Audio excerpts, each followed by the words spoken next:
Yes, ma'am. You know the movie we watched, Mall Cop 2? Small who?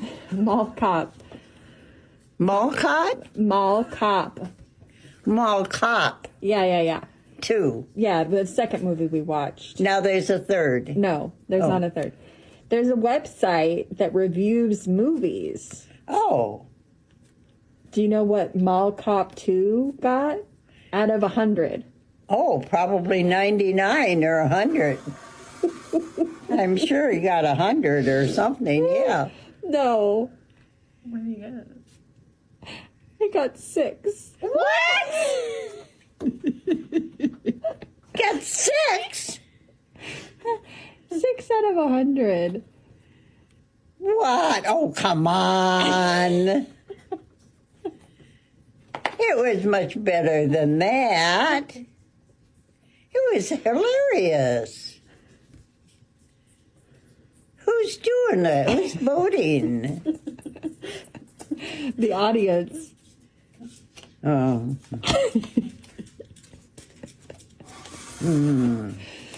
The audience and then movie critics, too. And movie critics. Yeah. Oh, what do they know? TBTL. Tracy, you are going to die. What? No! When I tell you who I'm dating, Squeaky Fromm. She is difficult. Hey, you either get it or you don't. And I don't. But I am so excited to be a part of it. And it's romantic, and it's full of these sort of situations, which turns out to be that's very interesting, very scary at times, but also a lot of romance and really well made.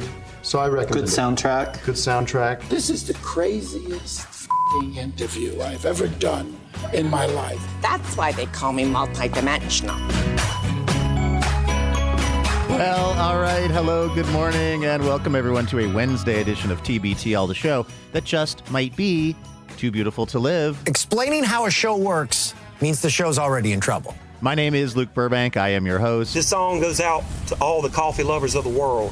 Coming to you once again from New York City, where I am indoors right now. I am enjoying the air conditioning of this hotel, but I can see outside, and I can see people on 7th Avenue, and I can see them melting in front of my very eyes. I feel warm and I'm levitating. Because it is, again, one of those 90 degrees and 90% humidity days that New York loves to deliver in the month of July. You know, we love to deliver episode 4,506 in a collector series. Let the fun begin. Which is the number that we have arrived at today on this Wednesday.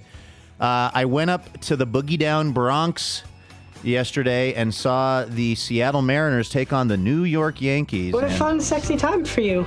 It was not a fun, sexy time for the Mariners. Unfortunately, we lost by a lot. But it was an interesting experience. I had not been to the new Yankee Stadium, and energetically, I was actually kind of feeling it, which I did not expect to say here on the show on this Wednesday. I do expect to talk to this guy, though. He is the longest-running Cobro of the show. He may be best known for his depictions of the tall ships, capturing their grace and power. He is Andrew Walsh, and he is joining me right now. Good morning, my friend. It still has only 6 stars, Luke. Paul Blart Mall Cop 2, still only a rating of 6 on Rotten Tomatoes. I wanted to fact check our tape since we hadn't played that in a year, and I just want everybody to know that it's still only got a 6%. I shouldn't say 6 stars. 6% on Rotten Tomatoes. Has not budged in the 12 months since we last heard that review of the reviews. I wondered if that would move the needle, because that went pretty viral, and if maybe that would cause some people to swoop in and try to, sort of save the good reputation of Paul Blart Mall Cop. Also, I wonder at some point if that will be one of those movies that gets a sort of, I don't know, we go back and we reconsider it. Not that it's going to get an Oscar, but, sometimes when something is like sort of, it becomes known as one of the worst things that's ever happened, then sometimes people embrace it ironically, and then eventually they embrace it unironically. Guy Fieri being one great example. That's a great example. That, yes, my friend, is a perfect example. I think that he's really having... The mayor of Flavortown is really... I think he's having a moment. By the way, are there term limits in Flavortown? Oh yes, absolutely. It's actually, I have to be honest with you, it's a model. It is an international model of good governance, Flavortown. It's people come over to study it, best practices. People come over from like the Netherlands. It's first of all, free healthcare for all in Flavortown. Pre-K, and you need it. You need it, by the way. You definitely do, because of all the fajita shooters that everybody's eating all the time.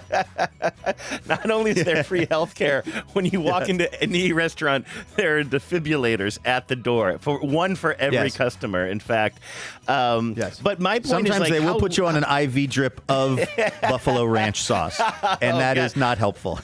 But like, how long has he been the mayor of Flavortown? Eventually, like, has he run for re-election and won handily? At some point, is he not allowed to run anymore because of term limits? Or like, how does this? I've never heard of anybody else being the mayor of Flavortown. He's the mayor emeritus at this point. And in fact, they wanted to make him mayor for life, but like George Washington, he said, no kings. No, that's kind of, and I didn't want to turn this into a no kings thing because I want to pay respect to Guy Fieri, but like, yes, I'm a little bit worried about his grip on power there. Like, you say that it's good governance and that it's sort of an international model, but the moment things go downward there, people are going to start to look around and say, hey, what is going on? How do we just have the same mayor for like 80 years? So he swept in as a strongman, kind of promising fajita shooters for all, and that he was going to fix everyone's problems. And he's generally popular, but if you look at what he's done to essentially cement that popularity, it gets pretty bad pretty quickly. Kind of a Duterte sort of situation. It could. I'm just saying it could. I'm not saying it is, and I'm certainly, good Lord, Luke, I'm not coming on this podcast accusing him of anything without having my ducks in a row. And so please do not let the headline be, Andrew Walsh attacks the integrity of the mayor Andrew of Walsh calls Guy Fieri a modern-day Duterte. Yeah. Modern day Duterte. Yeah. That's not the headline coming out of the show today, please. And I want to be very, very clear about that, because I know people are going to clip this. They're going to take it out of context like they often do, just to get on Mediaite or whatever. Well, after our Big Mac video went viral like it did, a lot of people are trying to come in and repurpose our content to get their like button smashed. That's when you know it's really working, is when people start to take your content, clip it, and then distribute it as their content, essentially, because they know your content is so good. That's where we're at as a show. Yeah, they're leeches, Luke, and they're trying to leech off of our fame, because the video entitled "Portly Man Casually Eats a Big Mac" is just racing up the charts. It is amazing. You are very right. Okay, listen, I really I don't even want to talk about this. I'm going to talk about your day yesterday at Yankee Stadium. But it is funny. It was your idea when we it was your idea to do the Big Mac challenge, in which we each ate a Big Mac. We tried to do it in under a minute. You succeeded. I came close. But I didn't have the sauce on mine, so it was a very different visual experience. And you had the idea when we clipped it for social to post the video of it, to have us both do it at the same time, like kind of cut out the audio commentary and make it look like we're both eating the burgers at the same time, which is not how it played out on the podcast, of course. I was honestly a little bit dubious of that, because I liked your commentary on mine, and I liked the fact that I was so out of my mind when you were eating yours that I was saying things that I didn't even know what I was saying, and then making you laugh, and burger almost came out of your nose. I do look like that. In the final version, the version that went on the internet, I do look mildly insane, not just because of the sauce all over my face, but because I'm laughing hysterically at the thing that you said in the moment, but which nobody who's watching the video knows about. Yes, and I'm not trying to smell my own farts here, or read my own press releases or whatever. Although Vives is out of town, so that's been a big part of this week for you. Yes, I'm smelling for two. Show title. Yes, I'll try to remember that. But I will say that I was so nervous about, like, when suddenly it was your turn to eat the burger, and I was like, oh, shoot, I got to keep the commentary going. I think I was a little nervous about that, and I literally did not know what I was saying. I was just saying things, and it didn't occur to me, oh, don't try to make Luke laugh. That's going to, like, interfere with the challenge. I mean, that could be a major cheating violation, and I could be locked up in Flavortown. But Yeah. so all of a sudden I look up and you are red and laughing and trying to shove burger in your mouth, and I realize, oh shoot, I said something funny. I don't know what it was. I don't even know.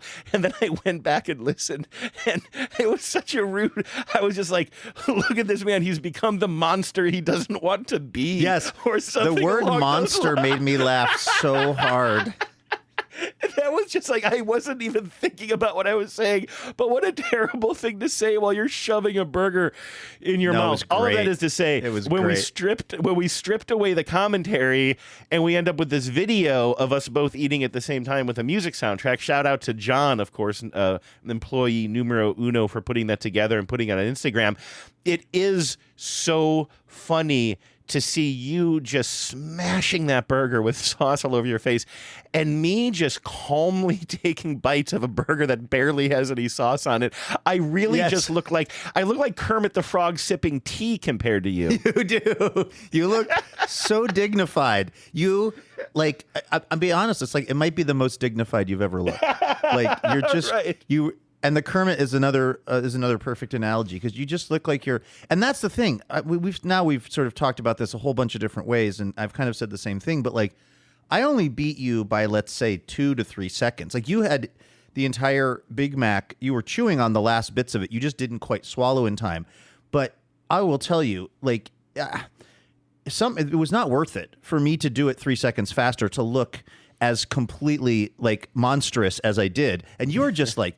Just having a burger, just eating it. You look totally unstressed about the situation. I'm like, my eyes are watering. I'm like doing like I'm doing the Joey Chestnut like shake, like shimmy, trying to get the like unchewed food down my gullet. Like I'm just and for all of that, it only helped me do it about maybe 2 to 3 seconds faster than you did, and it was not worth it. Well, we should move on, but I don't think the video would be good if you and I were both like demurely eating a burger at a somewhat rapid clip. I saw that our friend Rachel Bell swooped in on the comments. I didn't know that she follows our Instagram, but she was like, haha, full circle. She's like, because I remember I made fun of you guys when you did a different kind of eating contest in the Cairo radio newsroom, like over 10 years ago now.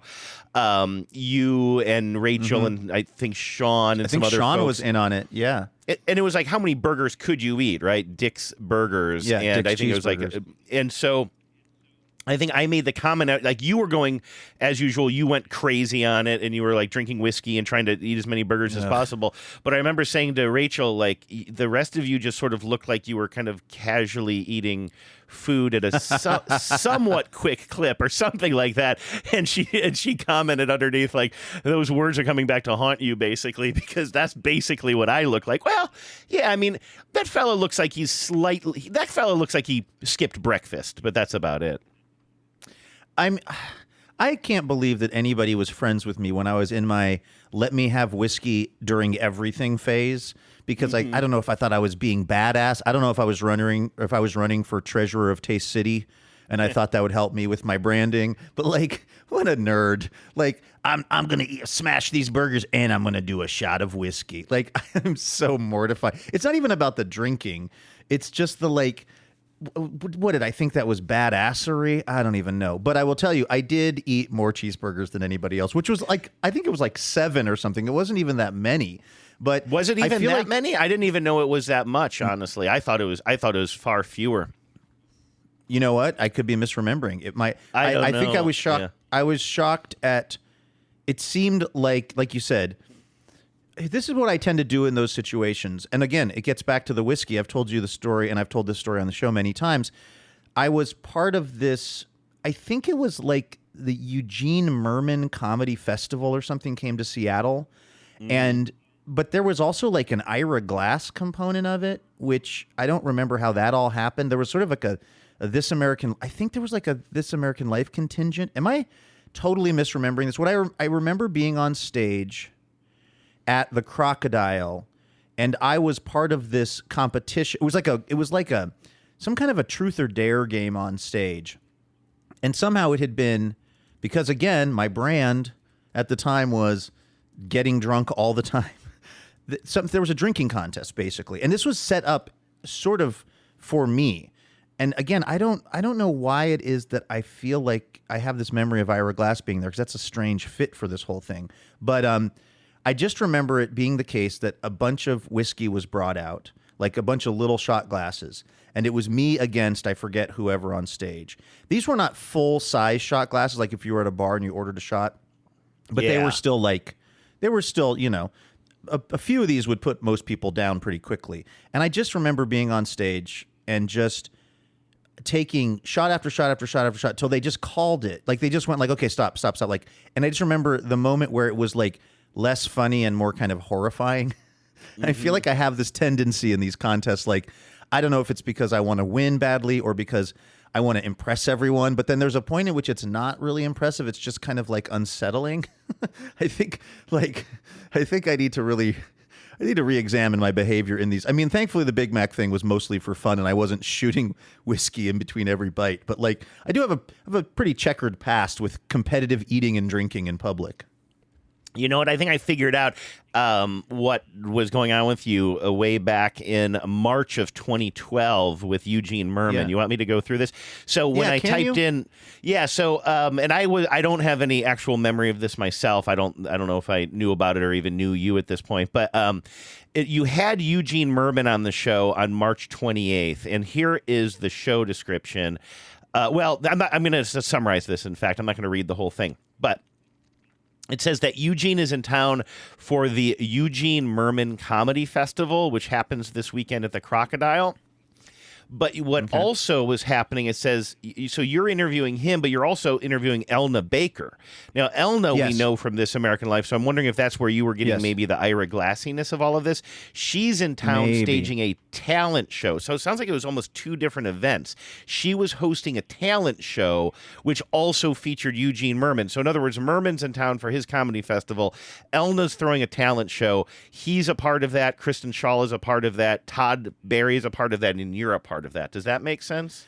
Yes, I think the talent show was part of the comedy festival. Yeah, that would make sense. And I think that my talent, so it must have been Elna who set this up, because I know Elna pretty well.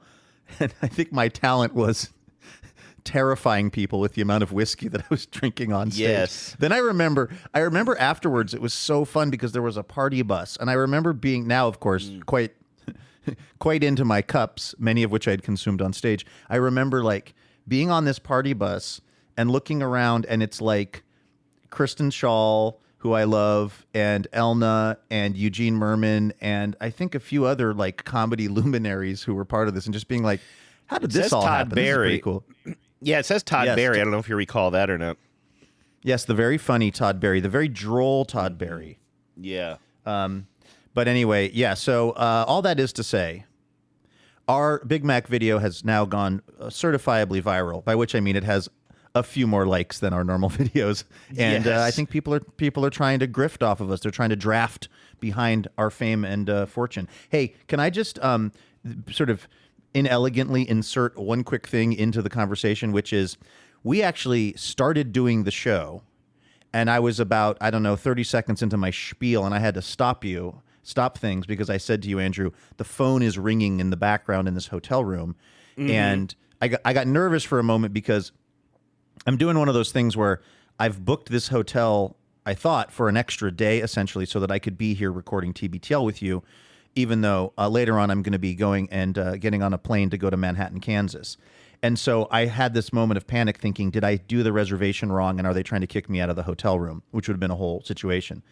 So I go over and I get the phone. I know I've been complaining about this incessantly between Las Vegas and yesterday on the show here, this thing that hotels are doing where they don't let you call the front desk. But I know the only person that would have called me would have been the front desk. No one's trying to call this hotel room. So I go get the phone. We stop the show. I go get the phone, and I go to try to call the front desk. And of course, it won't let me talk to the front desk. It sends me to that phone service. And I am now talking to a woman who I learned, Andrew, is in South Africa. South Africa. You couldn't quite place the accent. Okay. Exactly. I have located it. It is South Africa. I asked her, I said, hey, I need to find out if the front desk was calling me for any reason. She goes, okay, I'd be very happy to call and ask them if they were calling you. And I said, does that seem like the most efficient way for this to go? You call the front desk to ask them if they called my room, and then they tell you, and then you call me back and you tell me what they said. Is that? And she kind of lauged. She goes, "Okay, I'll connect you." But it's like I had to like. All right, that's. I had to use my Dale Carnegie on her. I had to how to influence people and make friends or whatever the hell that book is. Like just to get her to break protocol and connect me with the front desk of this flipping hotel. There was a period of time, there was a moment in time where the solution to me trying to find out who called me here in New York City was going to be to have somebody in South Africa intercede on my behalf with the front desk and then call me back and let me know if it was in fact the front desk. What if you went down to the front desk and they wouldn't let you talk to anybody at the front desk? You had to use a phone to call South Africa. They hand you a telephone. It's a red telephone. It goes directly. It's a hotline to South Africa. I know this isn't the point of your story, but out of curiosity, why were they calling? Well, I got the front desk finally, and I said, "Hey, somebody was calling this phone. I just want to make sure everything's okay with my reservation." They said, "Oh yeah, it probably was just a misdial." Oh, so there you go. Everything's fine, and it was fixed. You know, I got the answer that I was looking for very quickly. Well, once I was talking to the front desk. Also, the front desk of this hotel, I actually really like this hotel. I'm going to be leaving, so I don't think there's any danger to my privacy. But it's the Park Central. It's right by Central Park, and everyone is very helpful downstairs. And I'm actually in kind of for New York City, a sort of spacious room. I have a little couch and stuff, which makes it a lot nicer. But one weird thing is they had a stack of newspapers at the front desk. And I thought, oh, cool, free New York Times. We love a good, print copy of the New York Times. And I pick it up, and it's the Epoch Times, or Epoch. I'm not good at saying that word. It's EPOCH. Yeah. That's like the Moonies or something. That's one of those, that's a religious newspaper. That newspaper is a complete front for some kind of religious movement. And I kind of wanted to say to the front desk person, I don't know if you know this, but there's a whole story with this newspaper that you're giving away. And I don't know if this is the greatest look for your hotel. It's Falun Gong, by the way. I just looked it up. That's Falun Gong. Okay. Oh, well, I am using the AI overview here, but it looks like the Wikipedia backs that up as well. Remember back in the day, it was so funny. Back in the day, you'd be like, well, I read it on Wikipedia. I don't know if I can trust that. Now it's kind of like, well, no, don't worry. Wikipedia is my secondary source now for this AI slop. Exactly. But yeah, so. Bless the Lord, oh my soul. I always knew that Epoch Times was, associated with some sort of movement or religion. I don't know if I knew it was Falun Gong or not, but that is strange. But I mean, my question for you is, you said you wonder if they realize the connection and maybe it's not a good look. That's not just like somebody went to the newspaper stand and grabbed a bundle of them, right? This is some sort of high level deal with whoever owns this hotel chain, right? Like that is a deal that was worked out, I guess, between them and the publishers / the church.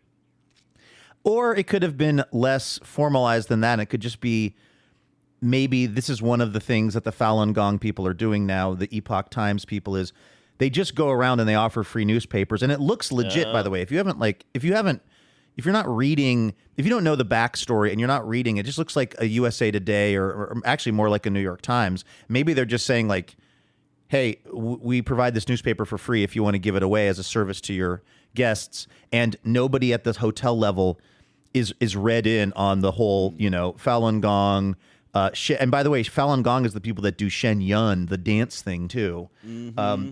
So it could just be that I wonder if it's just a thing that the whatever we call these Falun Gong people, one of their things is they have people going around with bundles of newspaper going, hey, this is a free newspaper if you want to give it away to your guests. Or this hotel is run by Falun Gong. And I have to say, they're doing an okay job. Other than that front desk thing where I got to call South Africa, they're doing a decent job. I'm actually interested in looking. I'm not going to do it now on the fly because it'll be deadly radio, but I am interested in seeing who owns that hotel you know, what conglomerate owns that hotel you're staying at, what else they own, and like what is their connection to Falun Gong, because I don't think everything I'm reading here about them refers to that. I didn't realize that they're a far right movement. You know, obviously I'd heard of them and, you know, and that they are like anti-communist, but I didn't realize that they're like the paper trumpets far right politicians and movements in Europe and supports Trump and everything. I didn't realize that the Epoch Times, Falun Gong, and what's the dance that you said? Shen Yun is all wrapped up in the same thing. You know, that's the lineage of Shen Yun. Like, that's very strange. Yeah. Oh, yeah. I mean, it's drifted. Sorry about the New York citification of the recording. I don't know if you probably can't hear this, Andrew, but there's like a squadron of NYPD cops bombing down 7th Avenue. The story on Falun Gong and Shen Yun and the Epoch Times is that it was basically Falun Gong was this kind of religion started by this dude in China. I don't know the exact, I'm going to say maybe the 80s or 90s or something. And the Chinese government cracked down. Once it started to get popular, the Chinese government cracked down on the religion and this guy. The guy now lives, I think, in upstate New York. This is a headquartered, which, by the way, would also explain why there's a lot of Epoch Times around here, because we're in New York State. Mm-hmm. And what happened was there really was some government repression of the Falun Gong movement in China. That is a legitimate, that's a real thing that happened. But it became the animating force in the whole Falun Gong movement as the founder of it became more and more kind of unhinged. It went from being kind of like a personal betterment practice to being like, I'm God, I'm magical, and if you do Falun Gong right, you can become magical.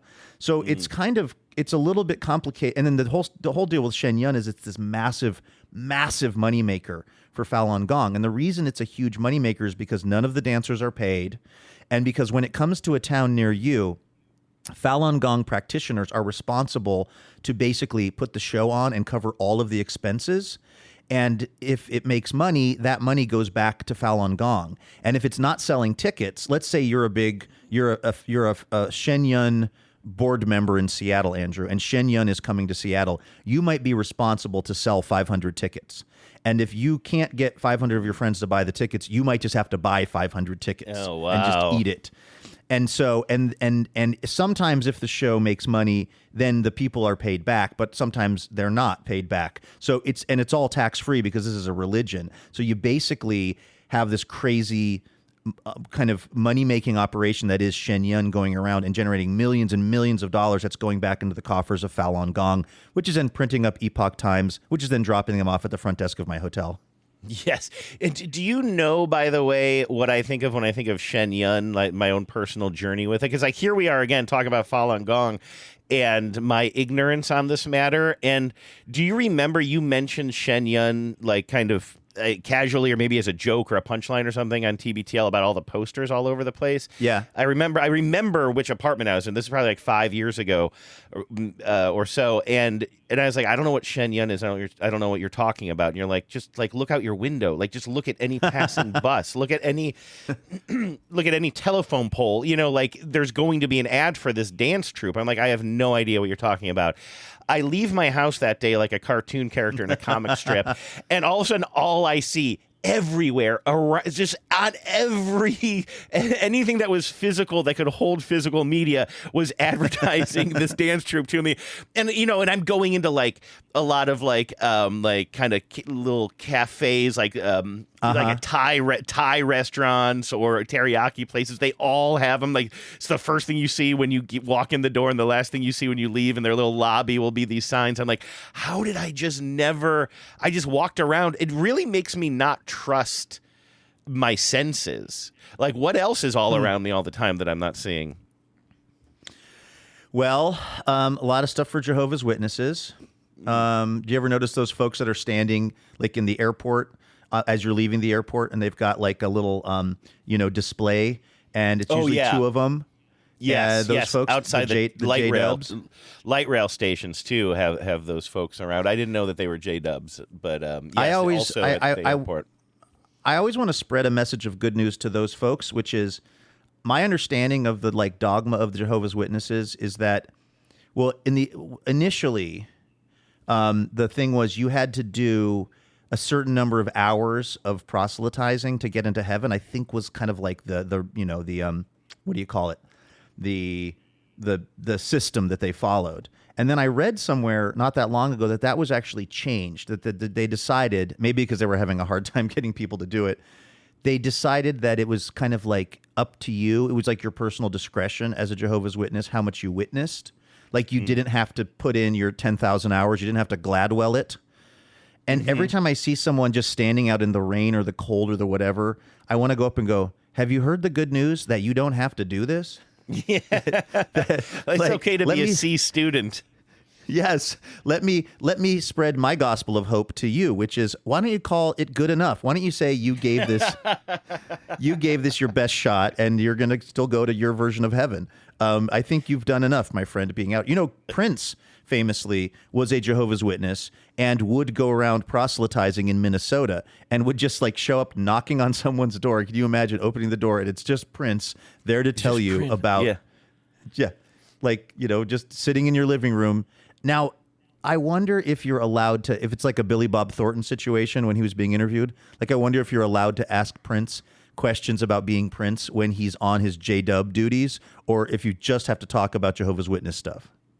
I feel like if the goal is to get people to have conversations about the church, like I would think it's fair game to like kind of just say, you know, because I mean, I would definitely show a little leg. That'd be the one person that I would let come in my house and tell me about religion. 100%. I'd be like, you know what? I'll hear you out. I'll hear you out, Mr. Prince.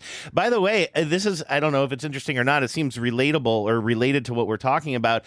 You know, we live in this little neighborhood that I describe a lot, like off of Aurora and off of like North Gateway, kind of like these two busy arterials. And as I've discussed on the show, there's a lot of people who like kind of struggle with poverty. There's homelessness around us. There's like kind of rampant kind of outdoor drug use and all kinds of like, you know, issues in the community. And one of the and then there are people like our outgoing city council person who has one approach to quote unquote cleaning that up. And then, you know, other organizations that have taken care in this neighborhood to in various ways either help the situation or maybe hide the situation. All of that is to say, one of the big, and I'm really struggling with how to describe this on the show, and I need to learn more about what the actual ties that bind here are. But there's this big church not far from me, like a couple of blocks from me. And I know that church is somehow related with a kind of a bigger Christian sort of community all around where I live. And I think one of the houses, like literally one of my neighbors, I think is maybe connected to like both the church, but also there's this coffee shop that you and I discuss on the show from time to time. Yes. You actually got a cup of coffee there. It's over in the, what is it? The Aurora Village? Not Oak Aurora Tree Village. Oak Tree Village. And it's a really nice little coffee shop, but it's like clearly, you know, a Christian coffee shop. What is it called? Not Passages. It's called Pilgrim. Yes, you know my neighborhood better than I. And yeah, there's just like you said what's the Wi-Fi password there? Like come with me or something like that. No, like it's like a place of rest or something. A place to rest. Yeah. Wi-Fi? Yeah. And so, and there's this, and I know that the community, I know it's all connected in some way. Like they had a big crafting fair or crafters fair in the parking lot, like that was both like tied into the church and the coffee shop, and it was in the parking lot next to the coffee shop. And like the reason I'm bringing all this up is just yesterday I was having some lunch up in the kitchen, a couple of, I would say poor man's chicken tacos. You ever make little chicken tacos out of chicken that you haven't made specifically to be flavored like tacos? I just had some shredded chicken, basically. I see. I threw it on some tortillas and dumped a bunch of salsa on it, and I was horfing them down in the kitchen. I actually did sit down for this one, though. You'll be happy to know. I wasn't standing over the sink. But then I almost choked on a taco when suddenly somebody knocked on my door. And I was like, what in the world? Like, who's knocking on my door randomly at like 1 o'clock on a Tuesday? And so my instinct on this is so weird, and I think like a lot of Americans, I immediately looked to see if they would have seen me through the window. I don't even know who it is. You immediately hit the floor. I almost did. My immediate thing was to like move a little bit closer to the wall and wondering if somebody walking up my walk would have seen me sitting here, if I can just like hit the deck like you said. But I'm like, what the hell am I? Just see who it is. So I get up and it is two people like volunteers with the church.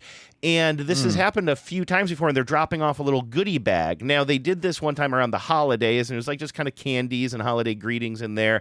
And then they swung by and did the same thing when Genevieve answered the door like a month or two ago. And now they stopped by again today. And what was in the bag? There were some treats, like some chewy, like, I don't know, Welch's chewy berry things or something, and like a Capri Sun. But then also there was like toothbrushes and socks and some hand sanitizer, which is a little bit more like kind of I don't know, is mutual aid the right word for that? I don't know. More like exactly. Like, do they think that the people in the neighborhood who are living in those homes don't have toothbrushes? Yeah, and it was kind of interesting. Now, for me, it's great because I'm going to take all this stuff and I put it right into the bag of stuff that I'm going to donate to the organization I volunteer for. Like, I'm not in any way passing any judgment on this. They were very friendly, and I said, oh yeah, I see that you guys have a food pantry. And one of the volunteers was like, yes, we have it. We get food from local grocery stores, and we're open on these days. And I was like, oh no, I meant like, could I contribute? Not, I'm going to rely on it, but like, and he's like, oh yeah, you can call that number. And then like in this little bag of goodies is also like a card, like a discount at the coffee shop, and also more information about the church. And so like, I know it's all, I'm just like kind of curious. And I think it's all tied up in this group, this organization called NORA, North Aurora, which again is like kind of like, if you look them up, it's about like helping the area. I'm a little dubious about some of the tie-ins there and what helping might look like to this organization. But I did think it was interesting. So if they're going around, and then I looked out the window later and I saw like 4 of these people kind of huddling in the road, kind of deciding what the next house they were going to visit is. And anyway, so I just found that found that interesting. And as they kind of are increasing their rounds in the neighborhood to drop this stuff off, I felt a little bit sheepish accepting the bag. I just said yes. Right. I just said yes to be nice because I didn't want to like close the door in their face. And they're like, oh, do you have kids? And I was like, no. If it's for kids, just keep it. I don't really need anything. And they're like, no, we just have different bags for kids or adults. I'm like, all right, whatever. So I take it. And like I say, I'll donate it again, and it'll go to these things will go to a good use. But in hindsight, I wasn't sure if I was supposed to accept that bag or not as somebody who's not really in need of those things. Also, the adult bag had Capri Sun in it. Yes, but also a giant marital aid, which I will not describe here. So it was. It was adult themed. Oh, why is the word marital aid so funny? It really is. It's the funniest description for that type of device. Hey, let me tell you about going to the Yankee game. Speaking of marital aids. Don't tell me about it yet, because I want to officially, Luke, if you don't mind, make this a top story. Please. Hello and welcome to Top Story. You have the floor. Thank you. I felt like New York was really New Yorkin' for me yesterday in a good way. So as I talked about on the show yesterday, I had taken a red-eye flight to get here to New York, and I went and interviewed Bridget Everett, which was really fun. I came back, I did the show with you, and then I was out. And I was saying to you that I was going to go to bed after the show, and I was hoping I didn't do that thing where I slept until like 8 p.m. or something, and then kind of woke up dazed and confused. I didn't sleep until 8 p.m., but I will tell you that when I was sleeping, and I think I woke up at maybe like 5, I didn't just feel tired. I felt like there was an invisible person sitting on me. It was that kind of tired. It was that kind of almost jet lag weird when your like circadian rhythm is just totally out the window. And it's not just like, ooh, I'm sleepy, or like I'm groggy, I don't feel like getting up. It's like I'm physically unable to get up right now. Like that's the kind of weird tiredness I was feeling. And so I was like, I decided I'm not going to do this baseball game because it's 5 and I'm just still just like out of it. So I kind of go back to sleep, but I didn't sleep that long. I woke up at like 6 and I thought, the game doesn't start until 7:10. I bet you I could jump on a train. I bet you I can jump on like the D train and end up in the Bronx pretty quickly. Let me jump on StubHub and see what one ticket to the Yankees game will cost me. And if the price is dropping, because we're now an hour from the game, right? And sure enough, I was able to get like what was supposed to be $100 ticket for like $30, single ticket in the second row in left field. So one, just basically almost right there on the wall. And I was like, you know what? Let's do this. So I quickly buy the ticket and I jump up out of my daze and I run downstairs. And also where I'm staying is literally on 7th Avenue, right across from the train station. So it was so fun, Andrew. I go from being dead asleep in my hotel room to being at Yankee Stadium in like 35 minutes with a ticket on my phone. And I was just like, this is such a cool thing. There are very few cities where this could happen, unless you were staying near the stadium or something. You know what I mean? Like, I just love the mass transit of it. Everybody on the train was in Yankees. I was trying to figure out which train to do, and I just started following this like Dominican family that was like, there's 7 of them and they're all in Yankees gear. I'm like, I know where these people are going. Like, let me give a quick shout out to Seattle though, because I will say that Seattle, even though completely dwarfed by New York City in size and experience. I understand that. But that is one of the reasons I love Seattle, because of the same exact thing. I think it was Friday of last week or Saturday or something. I was in a similar position. The prices for the tickets I was looking at here for a Mariners game were kind of going up on StubHub. So I ended up kind of blowing it off. But it was like 2 hours before game time, and I'm still like trying to make up my mind. Should I buy a ticket to this game or not? Because I can just hop on the bus or the train and be there in like 45 minutes or something. And that is a huge difference from like L.A., which is obviously, again, a huge city that dwarfs Seattle, but it's so inaccessible there. You can take buses to the stadium there, and I have, but it's just not as easy to just do as it is in these places that have good transit that go right to a stadium that is accessible at street level.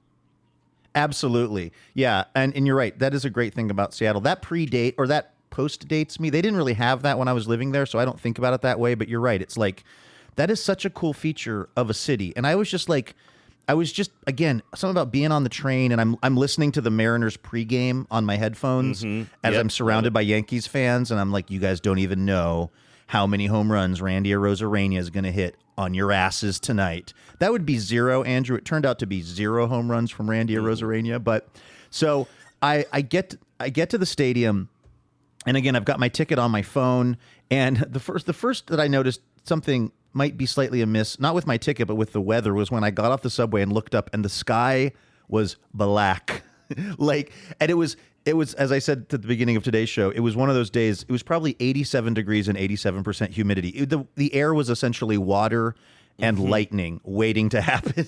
And I was like, I don't think they have a roof on this stadium. I don't think they're going to be a rollout of roof. So I was like, well, we'll see how this goes.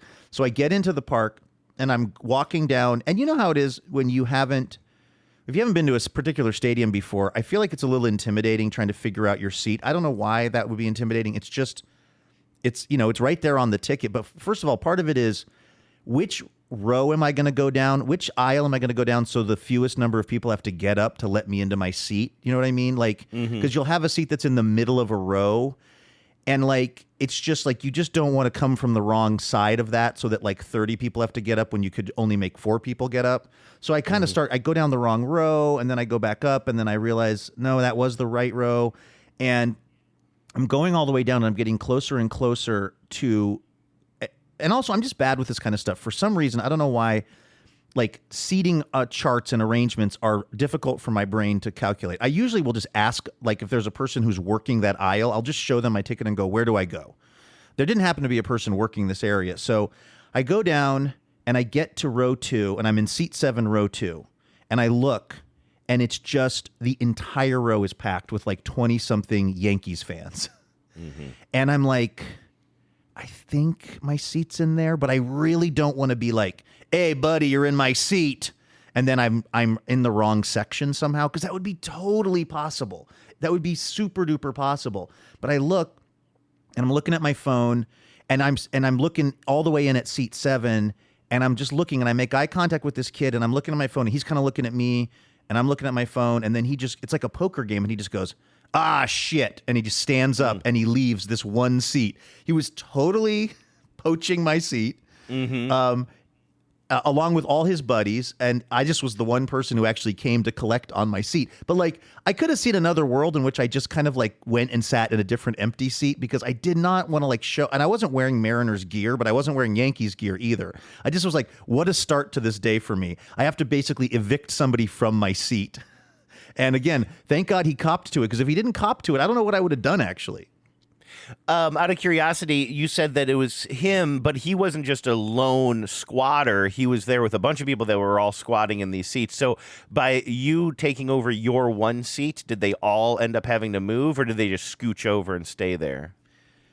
He moved one row behind us, and his friends stayed in the squatted seats, which I kind of thought was interesting because, like, there's no honor among thieves. Like, because there was an empty area behind us that they could have all gone back to, but they were just kind of like, "Sucks to be you, dude. You're the guy in your seat showed up, but the guys in our seats didn't show up. So we're just gonna kind of stay put." I haven't really put words to this, but as I think about it, I think that I could make an argument for when you're booking or when you're buying baseball tickets, like let's say there's 6 of you going, and of course it always defaults for you to get them 6 in a row. Like when you're buying them online, it's all going to be 6 next to each other. The experience is going to be so much better if it's going to be 3 in one row and 3 right behind you, because you can have conversations so much better that way. Yes, absolutely. I don't know where. I did overhear one of the kids later say, I paid for these tickets myself, or I paid for my own ticket. So I don't know what the story was, if like one of them had a ticket in that section, or if all of them did, but they were in different places or whatever. I don't know what the thing was. What was funny, Andrew, was I became total bro with these guys, with these Yankee fans who are like total, just like 20-something-year-old New York kids, all wearing their Yankee gear, all loving Aaron Judge, like the exact kind of person that I loathe in theory. I had such a fun time watching the game with these kids. It became this whole thing where we were trying to get Randy Arozarena to throw us the ball after each warm-up, after each before the inning starts, when he'll play catch. Weirdly, have you noticed he plays catch with Brian Wu? Oh, I didn't know that he plays catch with Brian Wu specifically, but I will say that if people don't know, he is, his number one noticeable characteristic is probably the chain around his neck, but number 2, with a bullet, is the fact that anytime that man has his hands on a baseball, he wants to get it into the hands of a fan. He will, like, when he's on the on-deck circle, like, he's grabbing like, he's grabbing missed balls and just, like, throwing them up into the stands. He loves giving fans balls, and I love it. He got an extra ball one time, and he threw 2 balls into the stands after warmups, which makes no sense because you only need 1 to play catch with Brian Wu. But anyway, so yeah, these kids were like, they were trying to like sort of chirp at Randy Arozarena. They would say stuff like so one of them that would just yell something out like, "Your dog isn't excited when you come home," and then the rest of them would yell, "Ya bum," all throughout the game. Just one of them would think of something to say, they would yell it, and then everyone would just yell, "Ya bum." It was so funny to me. Like, it was a weird experience because I was going into this thinking, I'm probably going to get in a fight. Like, something is going to happen where a bad thing happens to the Mariners, and I'm really salty, and I'm surrounded by Yankees fans, and I'm going to say the wrong thing, and it's going to get testy. Like, I thought that's what was going to happen. Instead, I just ended up being kind of completely unfazed by the fact that the Mariners just got thumped. Like, in a certain way, yeah. I almost wonder if a closer game would have been more painful with if it ends up being a loss. Like this game got, well, without getting into the details of the game, I'm sure you're getting to this. There was a rain delay, which really screwed things up for the Mariners, and then immediately after that, the game just went off the rails there in the 5th, and then it was never in hand once that started happening. Yeah, exactly. Like, it was actually pretty. Our pitcher Logan Gilbert was pitching really well. Things were going great for us, except we weren't scoring any runs. And then this rain delay comes on, and then when we came back, it was just kind of like everything had shifted, and then the Mariners, and it was also kind of like extra painful because it's like Aaron Judge, who's a player for the Yankees, is hitting a home run. Giancarlo Stanton is hitting home runs. It's sort of like these guys that, not to get too into the baseballness of it, but like, well, not so much with Judge, but like Giancarlo Stanton, he's one of those Yankees that bothers me because he was the best player on, I think it was the Marlins or something, on some Florida team. he was their prize possession, and then of course the Yankees just came in and paid him $1 billion. Like that's just what they do. They just go get the best player on a lot of smaller teams, and then they become just like the 7th hitter in the Yankees batting order or something, you know? Like Jazz. Jazz. That's the kind of thing Jazz definitely came from Miami, and he was like, I loved him when he was like such a fun little part of the Marlins team, and then they signed him, but he started struggling a little bit, and then the Yankees came in, swooped him up, and now he's a Yankee, and it's just amazing what pinstripes will do to make me hate you. Like, because I used to love that guy, and now I'm just like, ugh, Jazz. But then when we came back from the rain delay, it was also kind of fun because, like, basically all of the people who didn't care about the game had pretty much left. You know what I mean? They didn't come back. So then it was just like, I don't know, it was like having class outside or something. It was just anyone could sit anywhere. These kids are yelling, ya bum. Like, I'm just kind of vibing. Like, yeah, okay, we lost the game. But, like, also there was one kid in particular. He kind of reminded me of me in my 20s. Like, he was very interested in the stats of the game. And he was like, I could just tell that, like, he and I were kind of just enjoying talking to each other, even though we're rooting for different teams. And I would kind of give him some grief about the Yankees, and he'd give me some grief about the Mariners. But it was all very cordial. Like, how did he find a way to give you grief about the Mariners? Like, what could you say negative about that team? There was like maybe a thing or two that sort of some low-hanging fruit. Okay. But like, I just ended up, like I said, having, considering that the Mariners lost and that I spent the whole time surrounded by like Yankee bros, I had such a great time, like a surprisingly good time. And I also wondered, I remember the last time that I went to a Yankees game, it was when I lived here, and it was the old Yankee Stadium. And I remember it being really different. I don't know, I just remember it being like, the energy being way worse. And I think maybe I just happened to get with a bunch of guys that were just they were taking it seriously, but not being overly cruel about it or something. Or maybe I'm just old now and I just have less testosterone. I mean, that's provably the case. But, you know, I feel like old Yankee Stadium was like a sinister place. And like, if you went there like I did, you were behind enemy lines. This didn't feel like that. This just kind of felt like, I don't know, I did not expect to be as untriggered as I was by the pinstripes everywhere. And I guess I just kind of had this weird moment of acceptance of like, yeah, if I moved to New York City from somewhere else and I didn't care about baseball in particular, of course I'm getting an Aaron Judge jersey. If I'm one of the like a bunch of people on that train who didn't like seem particularly baseballish, but had like a Yankees hat on and were going to the game, you know, like, I don't know what baseballish means, but you know what I mean? I just kind of like looked around. I was like, and also if I grew up in New York, of course I would be a Yankees fan, except for I love one of the kids in this crew of guys was a Mets fan. So he and I were bonding. It was one of those enemies thing.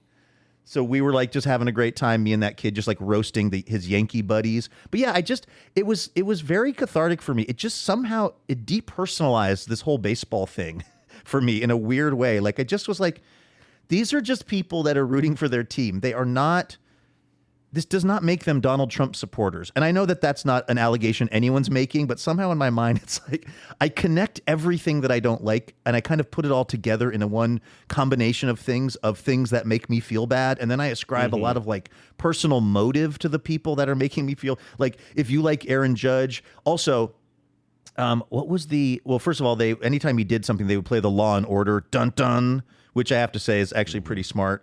And then there was another audio cue they played for Aaron Judge that was actually legit really good. And I can't remember it right now. Was it but the I remember Night Court thinking, theme song? Was it the Night Court? Was it Dream Court? God, I don't think so, but it was something like that. It was something where I was like, I got to tip my cap to, you know, whoever's. Now, I will tell you something that Yankee Stadium has way inferior to T-Mobile Park, which is, you know, we have those hydro races that they play on the screen. It's these computerized, you know, animations of hydro boats that go really fast. Yeah, it's three boats, but it's just a cartoon. The crowd goes nuts, and they all start rooting for red, green, or yellow, and they're all they all represent some brand, like Oberto Beef, the Team Store, or EQC Casino. And the crowd just comes to life, and they're screaming at this literal cartoon race that's happening on the Jumbotron around the 5th or 6th inning here in Seattle. And it's like the only part of the game that is already, the outcome is already programmed in. Like, you don't need, it's the most ridiculous thing in the world. We also do have the fish races now, though, too, which are the salmon run, I should say, not the fish races. Those are a lot of fun where the mascots run. I agree with you that I do not get that amped about the hydro race, but I'll tell you what I really don't get amped about is the subway car race they do at Yankee Stadium, because you can't make the subway cars do anything unsafe. So when the hydros are racing, they go off jumps. One of them flips always. There's always a whole thing. Sure. So this is clearly paid. It's clearly paid for by the MTA, right? It's supposed to promote taking the subway. But the problem is you can't have the subway cars go off a jump. Like, so you're constrained by the safety rules of the MTA, which makes it the boringest race I've ever seen in my life. That is so funny. It should be like they show like a business person trying to get from one part of the city to another, but they all have to take different lines. It's not even like 3 different trains racing. It's just like which one of these go business people can get to their meeting on time by taking I don't know what the lines in New York are. Yes, it was so boring and dumb, and I was like, you guys did not think this through. It's just kind of like they're in 3 different tunnels, and they're like, and the A is now in front of the F train, and now here comes the 4 Express, and now here they get to Yankee Stadium, and one of them was a little faster than the others, but safely so, and also no one's surfing on top of them, even though that is a real thing that people do. These seats are reserved for the elderly. Yes, and we have a new elevator in the West 4th station, and it is very clean and operational. Like, it's just for the next 5 minutes. Yes, exactly. It was so underwhelming. But otherwise, I guess all of that is to say I don't really have a big power out other than to say... Well, no, I got a lot of questions, man. There are so many things you've said that I have questions about that I want to react to. So you're just getting started, baby. So a few things here. I just want to say, like, regarding hearing your story, it reminds me that I have been to other ballparks, but never, I think, when I cared about baseball at all, or certainly had a rooting interest in the Mariners. And so, like, as I was telling you, I remember I saw a game up at the old Expo Stadium, which was very strange because it was so huge. It was built for the Olympics. I was, at Fenway Park for a second. I couldn't think of the name of Fenway Park. That was going to be a bad one. But I was, I used to go to Fenway Park to see some Sox games because I lived in New Hampshire. But again, I didn't really care about baseball then. I just remember kind of enjoying the experience of being in an old park. And then, then eventually, whatever. I'm not going to list, I don't have to list every park I've been to, but never did I go to those parks with any kind of rooting interest in mind, other than like rooting to get a hot dog and a beer or something. And so now that I'm a Mariners fan, I imagine going into Yankee Stadium like you did. And I do think that I wouldn't be as tetchy as I am. This is maybe an obvious thing to say, but like all of my interaction when it gets a little bit itchy with other fans is when other fans come to our ballpark and take over our ballpark. And again, we've listed them on the show before. Yankees fans, Red Sox fans, LA fans now, and of course the Blue Jays, because basically anybody in Canada comes down across the border to root for the Blue Jays, and so we're one of those border cities, and so they just take over and it's so irritating. And those fan bases, I think, act differently. Like, I get really mad when the New York fans take over the park and cheer, but honestly, I don't even think they're the most obnoxious, because it's kind of like it's almost inevitable. They're just going to come in, they're going to roll over us. I think that the Red Sox fans, that, to my experience, try to stir up more shit, try to get like more like really make. I've been at games where the Red Sox fans definitely try to make us uncomfortable by literally like kind of surrounding us and chanting and cheering and stuff. And so like, and I don't really like that. But the thing is, it's like this inferiority complex I have. And again, I'm triggered, all those feelings of being bullied, right? Like, they come here, they come into our house. What am I doing there? What am I doing? That's I don't Pacino. know. It's Pacino in a movie where he's a football coach. They come into our house. I don't do Pacino very well. Is that Any Given Sunday, probably? It might be Any Given Sunday. So in my version in baseball would be Any Given Day that ends in a Y, I guess. But anyway, so like I'm triggered in that, but I don't know what the experience is like to go to another ballpark, because it's like, yeah, I hate the Yankees and I'm not a big fan of Yankees fans, but if I go there, especially not dressed up like in Mariners gear. You weren't wearing any Mariners gear.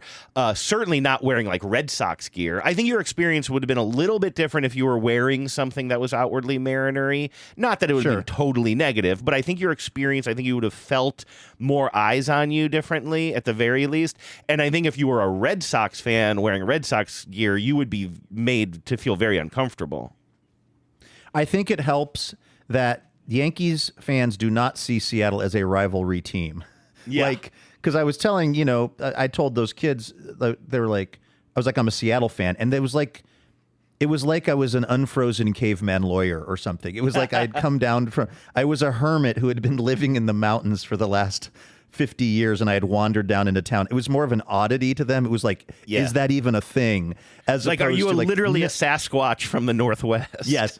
Right, precisely, right? Or even just a gorilla who's preaching the word on TikTok, but who's listed as a Sasquatch sermon or Bigfoot sermon. But anyway, yeah, it was. I think it helps. I think it helps that I was not a Red Sox fan or wearing, like, I bet you it gets real testy when the Red Sox come to town between those fan bases. So, yes, that's definitely a thing. But like I said, I was really shocked at how kind of, I don't know, sanguine I was about it as home runs are raining down upon my team and these people are going crazy for their team. Like, I thought that was going to just be, an absolute gut punch for me. And it just, I don't know, it just somehow didn't feel as bad as I thought it was going to feel. Mm-hmm. Well, you were in their house, as Pacino famously said. So it's kind of like, I do think that makes sense. Oh, I wanted to ask you some more questions. So we briefly mentioned the rain delay, but the rain delay was a significant rain delay. I was helping my buddy with a project. He was over here, so we just had like a laptop on the table, and I was kind of keeping half an eye on the game. And I think at some point we had to turn the sound down too because we were working on an audio thing. And so I wasn't deep in the game, but I had heard that there was a risk of the game being delayed. I don't think it was delayed. I think it started on time. But then, as we mentioned in the fifth inning, all of a sudden I look up and I realize JP Crawford is having an at-bat, and all of a sudden I realize, whoa, that's rain coming down, and that is heavy rain coming down. And so they end up pausing his at-bat, which, by the way, then he comes back, a half hour later, and of course the first pitch, he just like... First pitch swinging. Right, of course, because can you imagine being in a 2-1 count? You already have the advantage there, but then suddenly everybody's like, okay, we're stopping play in the middle of your at-bat. I know it has to happen. I'm not actually accusing the Yankees of controlling the weather, although I did see some convincing arguments on Beluski. But anyway, this all of a sudden it's like pouring rain, and I got to say, from a visual aspect on TV, it was really something to see. It was like you see all of those field, what do you call the people who maintain the field, the field maintenance guys, grounds crew. They all come out and they all unroll that thing. They're all, it's like a fire drill, right? They're all moving so fast, and the rain is just pouring. And then you send us a selfie, the text group, the sports text chain. You send a selfie, and you've got a poncho. You're sitting in your seat in a big ass blue poncho. Now, Luke, Cal Raleigh just beat Junior's record of home runs before the All-Star break, but that isn't anywhere near as surprising as the fact that you came with a poncho. No offense, but you're not exactly a belt and suspenders kind of guy. That's my role in this podcast relationship. Where did you get that poncho? You certainly aren't flying with it. I bought the poncho from the stand that sells Yankees hats. It is a Yankees poncho, Andrew, that I turned inside out, so you couldn't see that it said Yankees on the outside of it. Did you spray paint? What did you, as you say, rattle can and a Mariners S on it? I did. I rattle canned Seawald on the back of the poncho. No, I was like, as it was starting to rain, first of all, at the beginning, it actually felt really good because it was so hot and humid. So it was, it was raining basically from the beginning of the game, but it wasn't raining super duper hard. Then it started raining a little bit more hard. And then I was kind of like, okay, what am I going to do about this? Because I'm really enjoying being at this game. I don't want to get totally soaking wet, like to the bone, because I've got to go and get on the subway coming home and all this. So I noticed a couple people had ponchos, which they had purchased outside of the stadium. And I was like, this is going to be my move. I'm going to find a poncho, and then I'm going to be the guy that stays at this game even if they don't start playing until 1 a.m. And maybe I'm even going to be the guy sitting by himself in his seat getting rained on, but he's wearing a poncho when everyone else has, like during the rain delay, I'm going to be the person who's just, it's me against the elements. Because I just wanted to stay at the game, and I knew that the chances of me sticking around till the bitter end were going to be improved by me not having tons and tons of water collecting in my butt crack. So I went up and I asked the woman at the, like, what do you call that, souvenir stand, do you sell ponchos? And she said yes. And it was in a bag, and I bought it. It was like $12. And then I take it up. Seriously? That's so cheap. And that's in the park? Yeah. Wow. Yeah. But then I take it out of the bag, and it's all Yankees. It's covered in Yankees logos. And I'm like, I will let the rain do its worst to me before I will.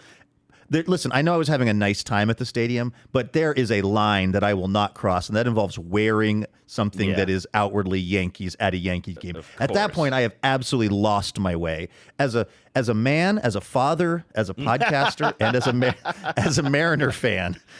So I was like, quick thinking, I turned it inside out. So that's why I'm wearing that blue poncho, because I didn't want people to think I was there rooting for the Yankees.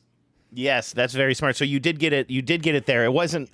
Yes. I was like, for a moment, I'm just like, did he think I might go to this game and it might rain? And then I was like, no. I thought maybe you just stopped in a bodega or something on the way there, but you got it there. I didn't even think about the weather implications. That might have been part of why the price of my ticket dropped by 70% because somebody was like, "I'm not going to that game." That's going to rain. Like if one look at the weather forecast as I sat down in my seat and started to look up at the sky and really take it all in. I sent you guys this on the text chain. I looked at the weather app on my phone, and it said 100% chance of rain. Oh my God. Nothing can be 100% if you think about it. Unless it's already raining. There are no certainties in this life, but it was 100% chance of rain. I was like, oh shit, I didn't think this through. If I said something to you, this is going to go a little bit into baseball talk, but luckily I don't know too much about this other than what I heard on another podcast, so I don't think it can go too deep. But do you know of something that is apparently, according to Wikipedia, referred to as the Rick Camp game? No, I do not know anything about this. This I, of course, heard on Is This a Great Game or What? The Tim Kirkshin podcast, Tim and Jeff Kirkshin podcast that I talk about too much. And I'm actually behind on that show. I should catch up.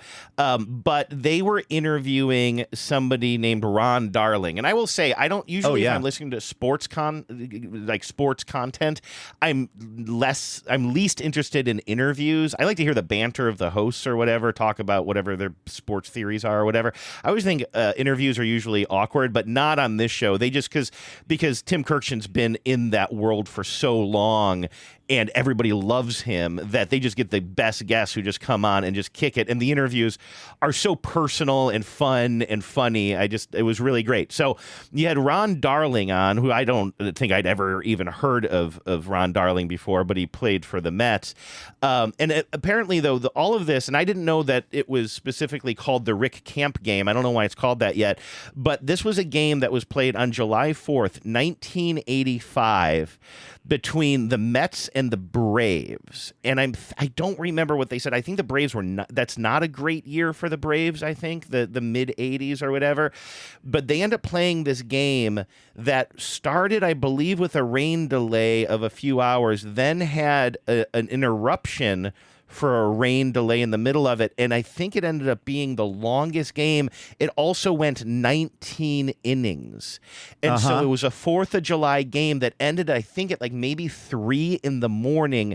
Then they did fireworks, and basically everybody pitched. Like, I think starters were pitching out of the bullpen. I think that's where Ron Darling comes in. I think that he's a starting pitcher who came in out of the bullpen. Let's see here. I'm going to read to you the first graph of this off of Wikipedia.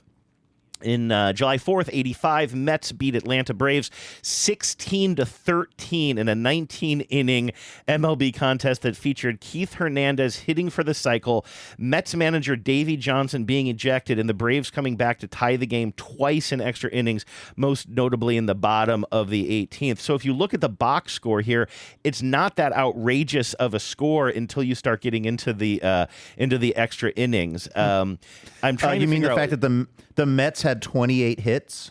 Yeah, you're looking at it now too, right? Now, the game was especially highlighted by relief pitcher Rick Camp, a career 060. I don't know how you say that when it's under 100. A 60 hitter at the time with no home runs, batting only because the Braves had no position players left.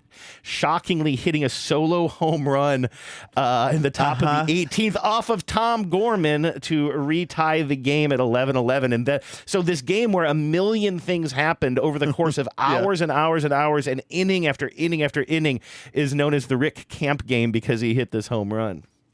That's amazing. I have to say, and I'm sorry that we've descended into baseball talk, but it's the end of the show. And, hopefully people that are not interested have gone on with their lives. But like one of the things I was talking about with these kids last night at the game was because somehow the pitch clock came. Oh, you know why? Because one of the Yankees pitchers, the pitch clock had clearly gone to 0 and he was still in his windup. And me and this other kid I was kind of bonding with were like, well, that should have been a pitch clock violation, right? Yeah. I don't know what the rule is.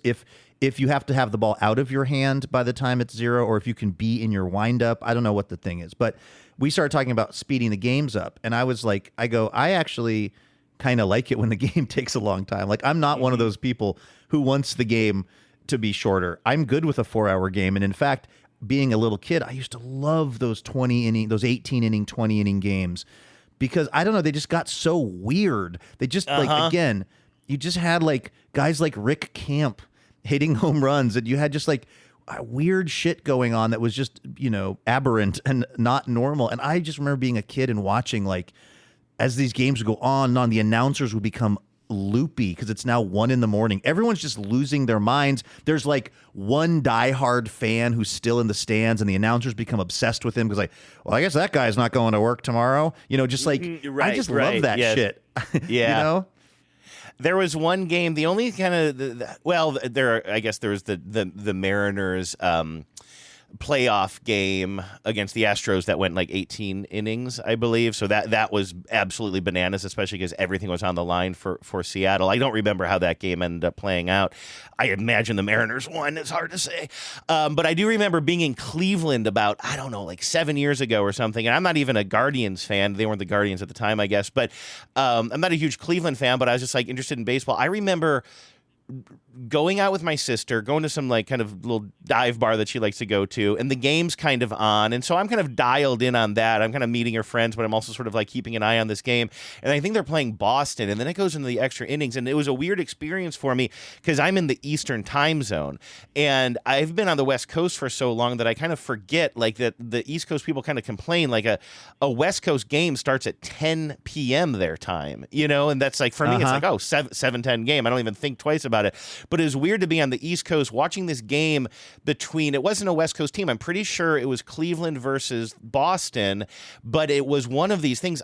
I guess I could look it up, but I won't rat hole here. But it went on. I swear, I'm at the bar with my sister. We're talking. The game is just going on and on. We end up leaving. I go home to my parents' house. It's like 2 a.m. The game is still going on. I come down into the little room I sleep in at my parents' house. I dial the game up on my phone. It's still going on. And it's like so late. I don't know how badly I'm exaggerating that, but these were two teams I didn't even have a rooting interest in. But it really, by the time I get home and I'm still dialed into this game, it felt like a very intimate experience. Like how many people are experiencing this with me right now as this game just won't end? Yes, I love that. And again, we don't get that very much anymore because of the zombie runner and all the things that they've done to speed the game, which it seems like I guess it's sort of working. People seem to like it, I think. But I also realized in watching the game live, and you probably have this thought, Andrew, how reliant I am on like looking at that little pretend strike zone box on TV. Yeah. and the context from the announcers, and just like there's just same thing with football. There's so much information that's being transmitted to my brain when I watch sports on TV that's not at the ready when I watch sports in real life. And it's just like, I can't tell if that was a strike or not because I don't have a superimposed box to tell me if I'm mad at the umpire or not. Yeah, I know. And of course, I came into baseball when that was already kind of standard, too. So I don't think I really lived through any significant period of time where I wasn't watching that imaginary or that, that kind of illustrated box on the screen. But I'm glad you did that. I told you at the end of yesterday's show that I was hoping that you would try to make it to the Yankees game, that we should talk about it either way. But I don't know. Yeah, it does make me want to. I often wonder, like, one of these days I'm going to go see a Mariners game in a different city probably, and I always wonder kind of like how I will act in that situation, because I do think that, like, I get real shirty. I mean, I don't start shit with people, but I don't like the feeling of, and sometimes this trollish behavior of other teams coming in and taking over our stadium. I really hate that, and it's very personal, and I feel trampled upon, sort of. But, like, if I'm going to watch a Seattle Mariners game in New York or Boston or any other place that, or the opposite of that, or Kansas City, or a place that has a reputation for not having aggressive fans and a welcoming atmosphere or whatever. I assume KC would fit that. I don't really know. But, like, I just wonder to what degree I would Mariners out. You know what I mean? Like, would I, if we're winning by a great margin, am I kind of like really cheering loudly? I'm guessing not. Unless somebody has like irritated, I'm guessing that I'm going to be pretty demure. You didn't have that experience though. I also just wonder how your experience would have been if the game wasn't like such a blowout against the Mariners. There was nothing for me to be, other than Logan Gilbert pitching pretty well, there was nothing for me to be celebratory about. So I didn't have to test that theory of if I would handle it with, with dignity. I think we all know the answer is probably not. I rarely handle things with dignity. But I mean, what did happen? So I know the game was out of hand at this time, but Cal Raleigh did get a historic home run. Were you there for that? And kind of like what? How? Yeah. But it wasn't like the Mariners were, I think, down 10-1 when he got that home run or something like that. So it's not, and it was late in the game, so it wasn't like I'm assuming you weren't celebrating like too loudly because it's not. You were already just trampled by this team. But that is a significant home run, especially when you have Judge and him in the same game and they're both going for the home run record. Yes, and the only thing I could lord over these guys was that Cal Raleigh has more home runs than Aaron Judge. So when he came up, meanwhile, Aaron Judge, I'm sorry to people who don't care about baseball, but I don't think I realized that Aaron Judge is also hitting like 360. Like, that's insane. The argument for him. Yeah, that's the thing. Cal doesn't hit for average as much. Yeah. It's like insanity that guy is hitting so many home runs and for such a high average. But anyway, it was a weird way for that home run to go down because the Mariners were already out of it. So it kind of felt like it was cool to see Cal get that. I was hoping, because I was sitting in left field, I was hoping that they would bring in a left-handed pitcher so then Cal would turn around and hit from the right side and then hit a home run right to me, right into my heart. Right to Not literally you, hitting my heart, because that could be that could actually really right in there. Just like, what a way to go. Right. Honestly, he died as he lived, with a moonshot from Cal Raleigh boring a hole in his chest. And somehow it dislodged. The doctors are like, this seems to have dislodged some unchewed Big Mac for some reason. Yeah. Put that in the autopsy report. I was fantasizing about either Rosarena or Cal, because Rosarena has been hot of late, or Cal Raleigh hitting home run to left field. I didn't, of course, have a mitt, but I was like, what if they hit a home run and I catch it and then it's on SportsCenter and then the guys see it, the criminals see it? Wouldn't that be dope? I love it. Did not happen that way. Your fantasy. You know what? Fantasize Mas, I guess, because like my fantasies. Now that's really the show title. I thought it was going to be Smelling for Two, but Fantasize Mas, I think. But like my fantasy is I'll find my seat without disrupting anybody, and you're kind of like, maybe I'll end up on SportsCenter tonight. It's like maybe someone will loan me their baby, and I'll be holding a baby in one arm and a beer in the other, and I'll somehow catch the ball without dropping either, and I will become a modern-day folklore character and my friends, the fun-loving criminals, will see it on TV, and then I will be enough. On the way to the game, I will meet someone. We will fall in love. She will become pregnant. We will have a baby. Yes. We will go to the game. I will hold a beer. Yes. I will hold the baby. I will catch the ball in the beer, give it to the baby, and then they will all pick me up like C-3PO and march me all the way back to Seattle. Yub nub. Yub nub. Yub nub indeed.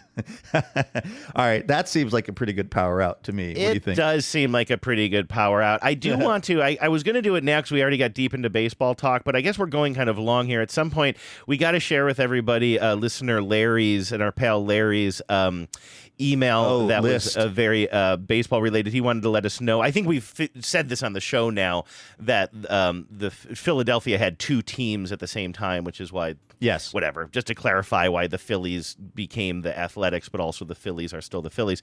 But then in the great Kirkshin tradition, Larry put together a full baseball fantasy team based on names that evoke food, I believe. I will share. I know I'm setting it up like I'm going to read it now. I'm not going to. We're going to save this for a rainy day. I'm going to fold this up, put it in my wallet, Ross Reynolds style, and when we need some content, Nice. we'll share it then. Hopefully it's not football season. Absolutely. Yeah, right. Yeah. All right. Well, let's do that in the near future, although maybe we'll give everyone a little pause on the baseball talk. You and I just need to start a separate podcast about baseball and get all of our baseball yayas out. Well, that's the problem with me. I'm not good enough to have a baseball podcast. I don't know enough about baseball to have a baseball podcast, but I like talking about baseball. So I think we're exactly where we need to be. Okay, good. All right. Well, listen, thank you for listening, everybody, whoever is still sticking around to hear this. We are going to be back here tomorrow with more Imaginary Radio for you. So please, if you can, join us for that. In the meantime, have a great Wednesday, everybody. Stay safe. Go Mariners. And please remember, no mountain too tall. And good luck to all.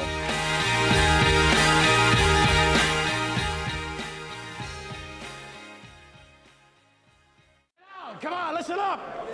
We just lost 2 goddamn quarterbacks in one half of football because our line couldn't pick up a backside bandit on max protection.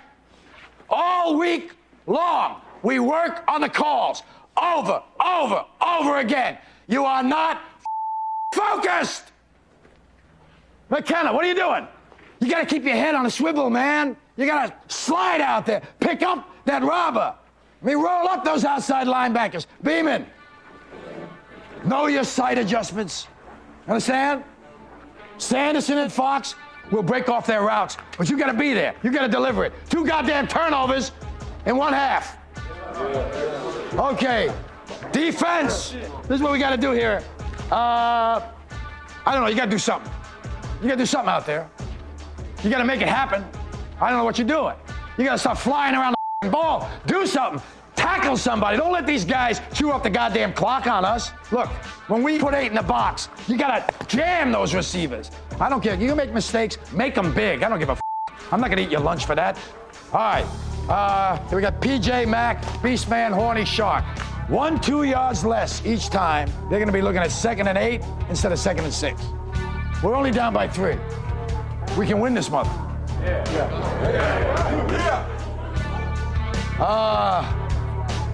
We got 3 losses in a row. I'm sick and tired of this. Are you? Because if you're not, raise your hand. Come on. If you're going to act like a loser, raise your hand. If you're going to act like raise your hand. What the hell are you doing, Jay? I didn't want you to be the only with his hand raised, Coach, so I figured I'd help you out. Okay. Gentlemen, this is where we live. We're not going to let them with us in our own house, are we?